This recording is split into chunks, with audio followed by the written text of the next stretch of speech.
What is up, everyone? Welcome to GameSlean TV for April 17th, 2014. We are back from PAX. We got a ton of stuff to talk about on that. But up first, we got to cover some news, so let's get right to it.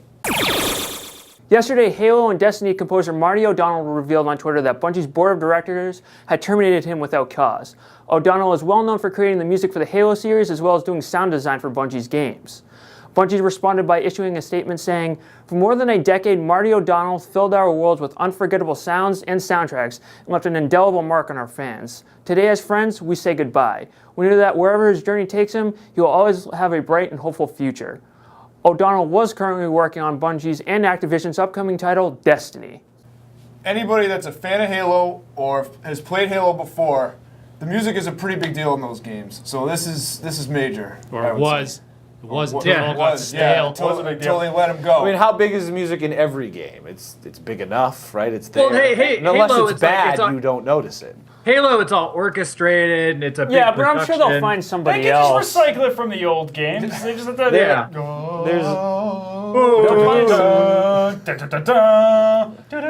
Well, here's the thing. They'll find somebody else who See, can I just just touch as hire well. Jeff. Just hire me. We'll just put Jeff up there. Wait, From what I understand, they've got he's already completed most of it, so it's not going to affect Destiny. But he's a special case in the games industry today. A lot of these guys, they don't work directly for the company. They don't. All these game developers, freelance. nobody has an in-house music composer anymore. No one does. They're all freelance and they all do it on a contract. It's probably basis. just a money So thing. he was one of the last Right. remaining ones. I'm sure there's a couple others somewhere, either at EA or Activision or some of the bigger guys. But this is not. So he's definitely the exception to the rule here. Yeah. Well, like I said, I mean, They'll find somebody new. They'll get through this. they'll be able to mimic. It'll be okay, Marty. In a press release yesterday, Sony revealed it is planning to unload all of its 9.32 million shares in third-party developer Square-Enix. This number comes to about 8.2% of Square Enix's total shares, and the deal, worth about 4.8 billion yen, is expected to officially close today. In the past year, Sony has also announced plans to sell its PC manufacturing division, several major office buildings, and lay off thousands of employees in an effort to return to profitability. So this appears to be more of Sony's effort to cut costs and return to profitability. So they're not There's a making lot of- money? Is that the problem? Well, they they're need to do not this sort of making thing? as much money as they did like when the PS2 was big and they were making a killing off of that. And when Right. Still, they still sold 7 million PS4s or whatever. That's probably a loss, though, right? Yeah, That's maybe. Actually, I think they're close to breaking even on the PS4. A Okay. lot of these. I remember they the don't wanna PS3 make- came out, yeah. they had a hard time because that thing was bloody expensive. Yeah, the PS4 they were eating like $200 on each unit. So. Yeah. But in this case, I think a lot of people didn't actually know that Sony actually had such a fair stake in Square Enix. And this in particular, though, I commented this to you guys earlier. I think Sony is still a little bit upset about the whole Final Fantasy 13 contract, and when it went over to Xbox, and they had to, they lost the game being exclusive on their console. So who knows if this has anything to do with it? But this I think is, you're this more is mad really than big news. Sony about that. Yeah, one. you're kind of a fanboy. I of remember this getting kind an of thing. earful of Sort of. that. I was like, Oh, yeah, that I was was like, so- I only had the Xbox. I was like, Oh, I can yeah, play Final dude. Fantasy 13. I He was was like, so what mad. the hell? I was in the Sony camp for He sure. was so on that. mad I one was of his so- I was friends so could mad. play I a was like, video game what that he the didn't have hell? the ability to Hey, play before. My thinking is, it's a game, you play it on whatever plays the game, right? Because what's the difference? Yeah. You can play it on PC. Well, graphics Right. tend to be a little bit You different can from play all console the to Final console. Fantasies Not on 13? PC. No, it was only consoles. They The stopped consoles releasing were on. them 8 was the last one that came Yeah. out on PC. excluding the MMOs, of course. Oh yeah, 11 But, and the new yeah. one 14. Right. They're pushing 14. Yeah, pretty play hard 7 now, on actually. PC. If you have the right sound card, all the MIDI sound like shit. Yeah, like me, like exactly what I did when I played it, and then again for 8, which was pretty dumb. So don't do that. Don't do that. Don't go Even back if to the they've got 90s. the high quality texture pack that makes it look better, it doesn't matter because the music is going to be Keep crap. your 386s at home and get something new. Put Yeah. Sound Blaster 16. We've moved on. During a live stream, Michelle Ancel, the creator of Beyond Good and Evil, gave gamers a taste of the future for the series. When a viewer asked about the status of Beyond Good and Evil 2, Ancel revealed a poster of the main protagonist, Jade. Although there is still no release date, the sequel will be developed for the PS4, Xbox One, Wii U, and PC. All right, yeah, Beyond Good and Evil 2. This is one of those ones that we're getting into, Half-Life 3. What's the other one?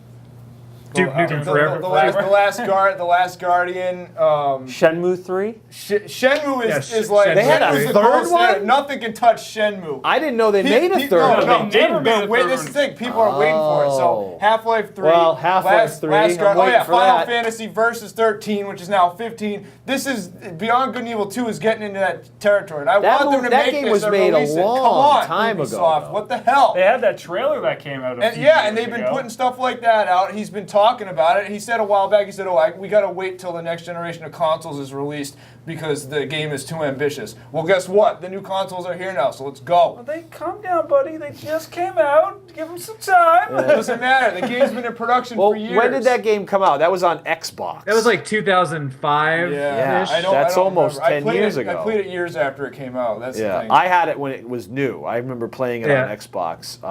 I liked it. It was a cool game. It was It's very. awesome. It's kind of 90s, like No, it's not weird 90s. animals, sort of. It's cool. As a character, It's a there's good a pig. You're in an orphanage. I don't know. It just had that sort of classic 90s sort of It storyline. definitely has a distinct style. Yeah, A lot of people compare it to like Zelda and stuff, which I know you guys are. We had I that can't argument remember. earlier. It's been so long. I played It it, does. It has 10 years It has ago. a little bit of a Zelda feel to it. Yeah. I remember it being like a third person, sort of. You can see. She runs around. You solve mysteries or something like that. Yeah, she's a reporter. And Reporter, she's right, investigating an alien, Yeah. attack or whatever it was. Right. So the good news is, I don't know. It wasn't. It they're wasn't still- that crazy and groundbreaking in my mind. You know, it's It was funny just- that it- this is one of those games that everybody's looking for, but I didn't Well, know it- anyone even cared about it. when it It's one first of those came out. It's one of those games that was just really well received, but they never invested Followed up in the on sequel. Yeah. Yeah. Not like Rayman. Yeah. That Rayman That is came out about the same time. 50,000. 150 different games later. Yeah, that's that studio's other one that they do. It's the same guy. Oh, right. Yeah. Yeah, Well, but one the makes- last Rayman was- Ubisoft makes a lot of so stuff. whatever. They make a What do lot you of mean stuff. whatever? No, it was. It was so. So, yeah, I- Rayman I Legends. still- No, we reviewed it Yeah. here last season. When yeah. I played that Rayman demo Legends and I is got to the Black Betty level, Yeah. wow, Black Betty, I was like, yes, that's freaking rules! right off the bat, I'm That like, oh my partic- god, that this game is particular music awesome. level did stand out. I'll Yeah. agree with that. That was good. Yeah. So yeah, I mean, the other thing is when Beyond Good and Evil was released, they had it up against Prince of Persia: The Sands of Time. Oh yeah, The that fir- was the pretty first big. one, right? And that's the one that got all the marketing. push. That's So how why can I you have didn't it- get it's that gonna- game. It's going Because to it was that Prince Those- of Persia. I had that game cannibalize too. your own sales, and then they're like, "Oh, it didn't sell well." Well, yeah, because it was up against one of your own other. Well, huge that's what titles. happens. That's what happened with the Dreamcast. The Dreamcast came out; it was awesome, but then the PlayStation came out like right after, and it had all the Dreamcast titles. also launched on the same day as Final Fantasy VIII. On 9/9/99. I remember that. now. Wow. Oh yeah. Yeah. Well, good thanks information. for that. All right, so all I'm going to say on this is let's go, get it together. Everyone wants to play this game, so come on. You gotta Come on, listen to Chris. Ubisoft. Chris knows Come what he's on, talking Ubisoft, about. make it happen. All right, so last weekend we were at PAX, Friday and Saturday. We saw some really cool stuff, guys. What do you guys think? I want to say my favorite stuff. Trials Fusion looked really awesome. We saw Evolve. We saw They had BMX guys jumping in. They had a live. They did a BMX good demo. job this year because the time I went before, it wasn't quite so cool on the floors. Like there was some stuff to see, but I don't know. I really enjoyed this one. You know, just kind of getting around there, looking at stuff. Trials had guys doing ramp tricks off a half pipe, and we've got a little bit of a recap video. I'm gonna take a look at that. That's right. We've got a recap of some of that stuff we just talked about. So check it out. Hey guys, Jeff here from GameSlean. We're at PAX East 2014. It is packed in here. There's just tons of people. It is hot. People are excited. Everyone's lining up for the panels to check out the new games. There's a ton to check out. I'm excited. I think everyone here is excited. And most of all, I got my 3DS with me. I can't wait to pull in a ton of street passes. So we'll be here all day. So tune in more to find out what we're going to be checking out this weekend.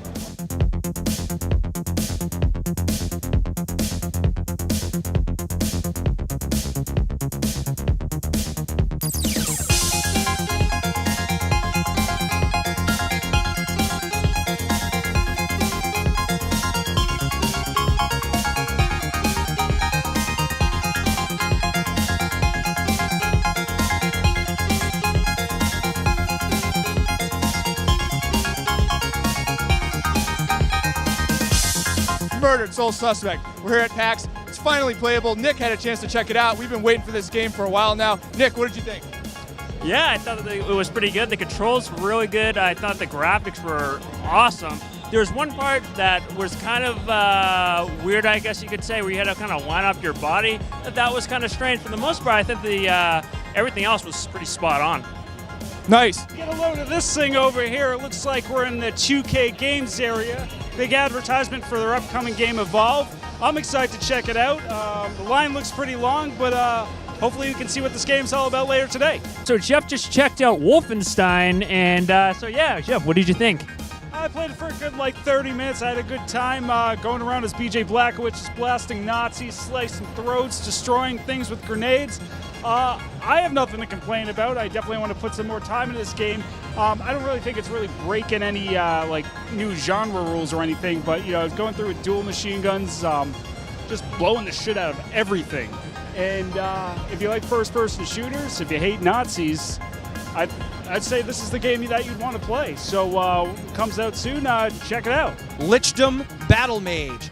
Jeff and Nick both played it. We got a breakdown from Tim just a few minutes ago, but what did you guys think of playing the game? It seemed pretty fun so far. I only got a few minutes with it.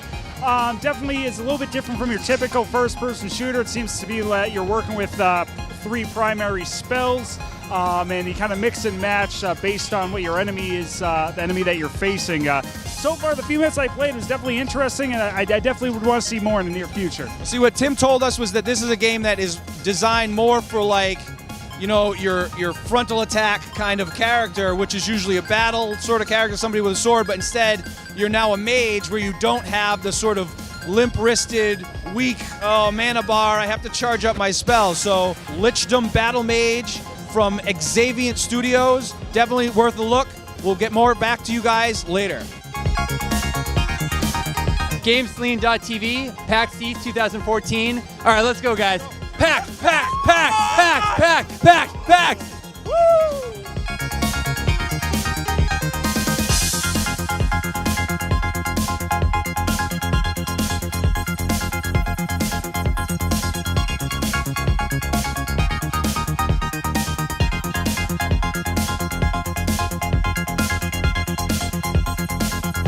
I just checked out Hotline Miami 2, and it was friggin' awesome. Dude, I was going through, shooting dirtbags, chopping their friggin' heads off with a chainsaw. Dude, blood everywhere. Dude, that music, that 80s techno vibe pumping through. I can't friggin' wait for this game. We loved the first one, and I can almost guarantee you when this game comes out, we're gonna love this one as well. So tune in and check it out. We just played Evolve from 2K Studios. Now, I played as the monster. Nick, you played as the trapper. And I totally owned everybody. This is a new game. We got 4-on-1, 1 giant monster, 4 different classes of assault, medic, trapper, and support. So you've got your obvious medic, you've got your, a support guy who can put up a shield and things like that. You've got your assault, which deals a lot of damage, drops mines. I thought it was really fun. How'd you feel about it? All right, so I thought the trapper was super difficult. I mean, you're the one that's really responsible for taking care of the monster, so the other guys can do it. I was terrible at it, but it was super fun. I mean, I don't know what did you feel about being the monster? Because it was different from our perspective, because you were the monster. You were this huge guy. You looked like this guy over here. Yeah, I felt like everybody was tiny. I didn't realize the perspective of the other players was basically this right now. You're tiny, and you look up at this giant monster. But I was able to get away from everybody for long enough where I could level my character to its 3rd and highest level, and thereby activating my alternate goal, which is to destroy the base generator. It was just total chaos. There was just so much going on, but it was really fun. The controls were fantastic. I mean, yeah, it was really responsive. The visuals look great. It's going to be available this fall on PC, Xbox One, and PS4. Hey guys, it's Josh, GameSlean TV, PAX East 2014. We're here talking to Andrew Zaboki of Petroglyph Games, and their new game is called Grey Goo. So tell us a little bit about your game. Hi, thanks. So Grey Goo is about that apocalyptic event that's referred to as when nanites come and they just devour and self-replicate everything and turn everything into a grey goo. Grey Goo is actually about those three factions, where there's the humans that have explored the universe, they've gone out and said, hey, we can't find any sentient life, we're going home. And they find these planets that are for each support life. But when they go out and they say, hey, we can't find anything, eventually one of the planets actually sends a signal back saying, hey, there's something going on here. And humanity sends a recon ship out to that planet, which is referred to as Ecosystem 9. To their discovery, they find out that the beta race, this alien race, has actually started to colonize it, which they're like, wait a minute, there was no sentient life, what's going on here? And the story for the campaign Arrived at the same time kind of thing? Exactly. It's almost more like maybe you've been here a few weeks, they've started establishing and colonizing the planet, and humanity's going, what's going on? So there's your war. War, it's in general not even a war, but even how that war triggers and all the events that happen of humanity realizing that, wait, there is sentient life in the universe, and that discovery is what the campaign actually tells in Grey Goo. Grey Goo is a core RTS. We really said, hey, let's look at the core RTS genre, where has this genre evolved in the last 20 years, and let's go back to the roots of it. We looked at the genre, and there's like these three key pillars between base building, economic management, and strategic combat. And over the last 20 years, it's kind of shattered and fractured as to what is important. And all these games looking for this edge have kind of made the genre separate apart. It was a little harder to find your sort of niche in the style of game where, you've got your character that you like to play in your style. Exactly. There's like all those different play styles. So we wanted to bring all those up and be a balance again. Say, hey, each of these is important as far as the RTS goes. Now, as far as play styles go, there's a variety that's really come out, and it's one of the benefits of kind of getting to get a little bit of hindsight is that you look at the spectrum, and yeah, there's people who love to base build. They make that one big outposty base. There's those guys who like to be really, really aggressive, who just, their base to them is secondary, but they just want to rush you. They want to be real aggressive to it. And then there's everybody in between. And when we said about definitely sometimes a base guy and sometimes just like send all my guys over there, and I always lose, so obviously I'm doing something wrong. Well, yeah, and that's one of those things of finding the playstyle. So we have a race for you. That's our kind of call to it, is that you will find a playstyle. Whatever your playstyle is, you'll find it in Grey Goo with one of our three races. Awesome. So that's Grey Goo. Thank you, Andrew. As PAX 2014, a lot of cool stuff to see. Hey, check out these guys, they're extreme. Here are some people to attend the show. How are you guys doing today? Excellent. All right, how about you? Pretty good. Pretty good. All right. So what are you guys here to see? Anything in particular? Tim Schafer. Tim Schafer. All right. That's always good. The classic adventure games. Big fan. You too, Tim Schafer? Absolutely. All right. Now I got to ask, your costumes look awesome. What are you guys dressed up as? We're actually dressed up as Drowned Ophelia and Diviculus from Legend. Schafer's game. Awesome. All right. Yeah. Now, okay. I wasn't sure. Now that I'm looking at it, yeah, I played Brutal Legend a while ago when it came out. That's awesome. I mean, this whole thing is really good looking. Put a lot of work into it. So awesome. Well, GameSlean.tv, Saturday PAX 2014. Hopefully more awesome stuff like this, and tune in later. We've got Tiny over here. Who are you? Mordekaiser, League of Legends. League of Legends. We've seen a few League of Legends guys. I don't know who any of I never played, unfortunately, so that's cool. This is an awesome costume. How long did it take you to make it? This one took a year. A whole year? Well, it's actually a combination. You've got Everfoam, but you've also got fiberglass and resin elements. And I actually have a helmet and a cowl for it, but it's too damn hot to be wearing around, and I can't see with it on. So if I have it on and I'm walking, I'm liable to bust you in the head with an armor piece. So it's for the safety of everybody that I don't wear it all the time. This looks great, man. Is it comfortable? Hell no, it ain't comfortable. Well, good luck to you. You're working out today. Yes, indeed. It's that cosplay workout plan, baby. All right, we're back to cosplay, and we have Elizabeth from BioShock. Hi. So, did it take you long to get away from not Rapture, Columbia? It depends on the universe. It was a long fall. It was. You made it through all those subsequent download contents and everything, and you're here. Do you enjoy PAX? I do. Have you been here before? No, this is the first time. How long did it take you to get your costume? About 2 weeks. 2 weeks. That's nothing. I just met a guy from League of Legends. It took him a year. Oh, geez. That's a long time. Is that your real hair? No, it is not. For crying out loud. Nice job, though. It looks great. Thank you very much. All right, cosplay at PAX East 2014. We got Ravio, we got Link, we got Hilda, we got Zelda, and we got Link. I'm gonna call him Link Dose. All right, you guys excited to be here?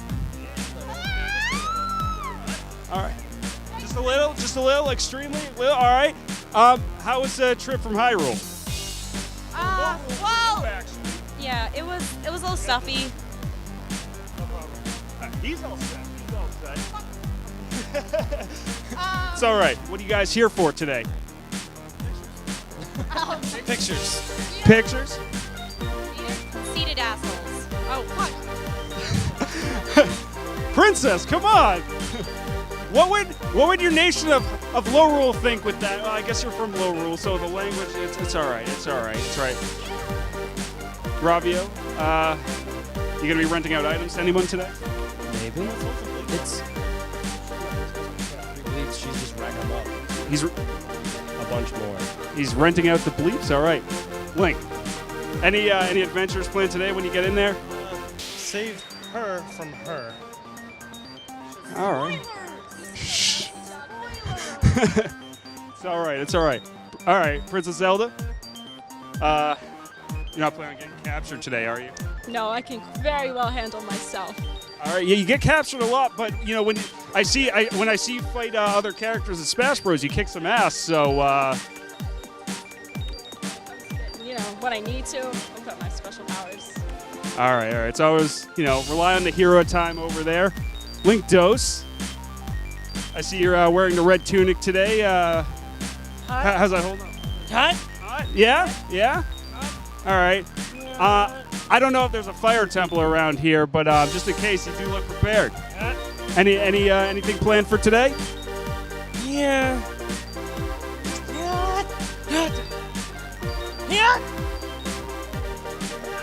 Well, guys, we're here at PAX 2014 with some residents of Hyrule and Lorule, and checking for more.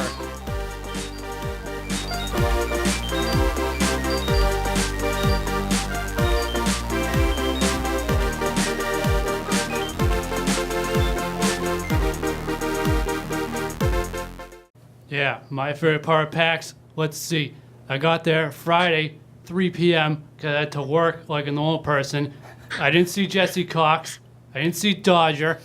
I had to play this, what was that game? Friggin' Star Citizen. I got to play Star Citizen.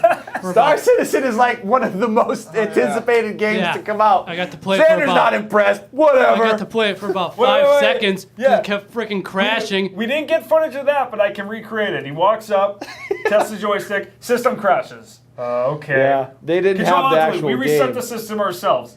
Get it working again. You have to control your guy. What I played looked cool, by the way, but I didn't get to play enough. So he walks his character up to the cockpit, about to go in, and the rep there that was handling the area goes, yeah, sorry, we're going to shut down now. We're closing the floor for today. Everybody gets it. Super crashed immediately.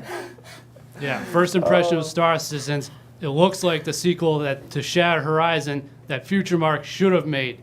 Some of you guys, you guys probably didn't see this trailer, but after Shattered Horizon friggin' went under, Future Mark Game Studio released this trailer of all the stuff they were working on. They showed friggin' Hunger Bulls, which was some iOS friggin' thing. They showed Unstoppable Gorg, which was some tower defense. I love the title of that game. And then right at the end, they showed friggin' the craziest space plane game I've probably ever seen, which is basically Shattered Horizon again, except you're in a friggin' plane shooting missiles and shit. And then they didn't make it. So I guess this is basically what Star Citizen is supposed to be. And I was blown away by the 5 seconds I got to play before the guy showed up. After all that, he actually liked it. Oh, man. So on that note, guys, that's all we got for you tonight. So check out our website at GameSlean TV. Follow us on Twitter at GameSlean. Like us on Facebook. Subscribe to our YouTube channel. Any other final words? Great goal! It's gonna be awesome. Yeah, and that game, Lynchdom, just looks like you're using the Bioshock plasmids for an entire game. Yeah, great. I have nothing to say. All right, guys, thanks for joining us. Keep playing, and we'll see you next time on GameSlean.